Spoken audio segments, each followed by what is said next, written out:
Monsieur le ministre de la Vie associative, des Sports et de l'Éducation nationale, je souhaite vous faire part des difficultés très concrètes d'application du pass sanitaire dans la vie associative et sportive.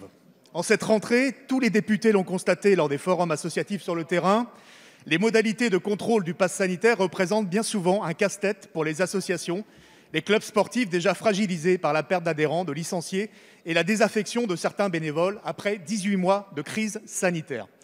Je prends l'exemple d'une salle municipale polyvalente multi-activités.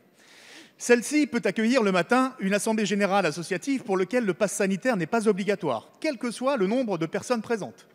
La même salle pourra accueillir plus tard dans la journée une chorale ou une activité de gym, deux pratiques soumises au pass sanitaire dès le premier participant, mais dispensées du port du masque.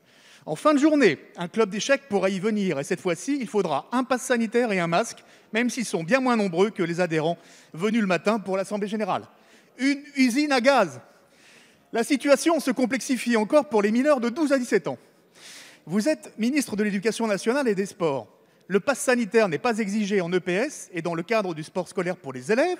Il le sera pour les mêmes mineurs licenciés dans les associations sportives. Deux poids, deux mesures. C'est un frein majeur à la reprise de la pratique sportive des plus jeunes générations.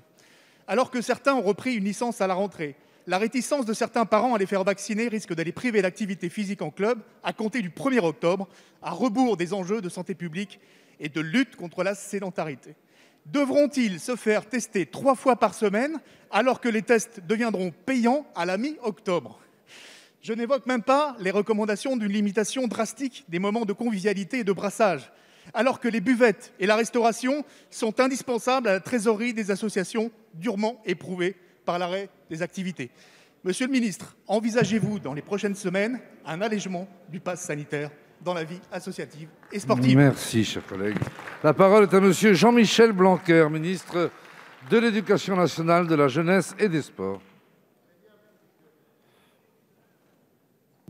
Merci, Monsieur le Président, Mesdames et Messieurs les députés, Monsieur le député Régis Juanico.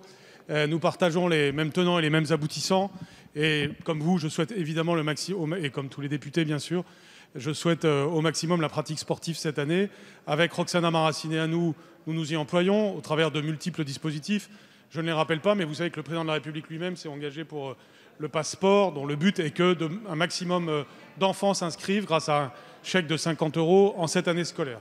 Nous sommes donc très mobilisés par une série de mesures pour renforcer les clubs et les associations. Je viens de lancer l'opération « Un club, une école » pour que l'activité de 30 minutes par jour des enfants des écoles primaires puisse se faire avec des partenariats avec les clubs. Donc la volonté, elle est là. Elle est, comme toujours depuis le début de cette crise, dans le respect des critères sanitaires. Ce respect, vous l'avez rappelé, c'est le fait qu'en effet, il faut présenter le pass sanitaire au 1er octobre. Ces règles, en Conseil de défense comme dans l'ensemble des comités, nous veillons toujours à ce qu'elles puissent être cohérentes entre elles. Et je comprends complètement votre question, c'est-à-dire vous avez comparé différents domaines entre eux, puis vous avez comparé différents secteurs de la vie sportive. S'agissant des domaines entre eux, il est normal que le sport ait ses règles particulières. Et donc il est tout à fait normal que nous appliquions pour le sport des règles qui correspondent au sport et en même temps que nous fassions une différence parfois, comme nous l'avons fait, entre les sports de contact et les autres sports jusqu'à présent. Et puis en second lieu, il y a tout ce qui a trait à la vie scolaire. Pour la vie scolaire, nous avons dit depuis le début qu'il n'y avait pas de pass sanitaire, parce que l'école est un monde particulier.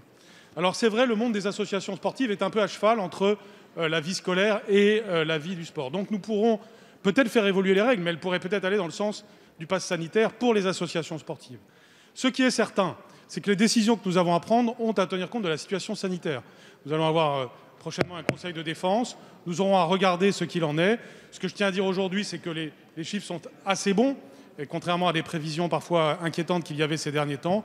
Et donc c'est à la lumière de ces évolutions que nous pourrons évoluer éventuellement. Mais aujourd'hui, c'est le pass sanitaire le 1er octobre qui s'impose pour les associations. Merci, Monsieur le ministre.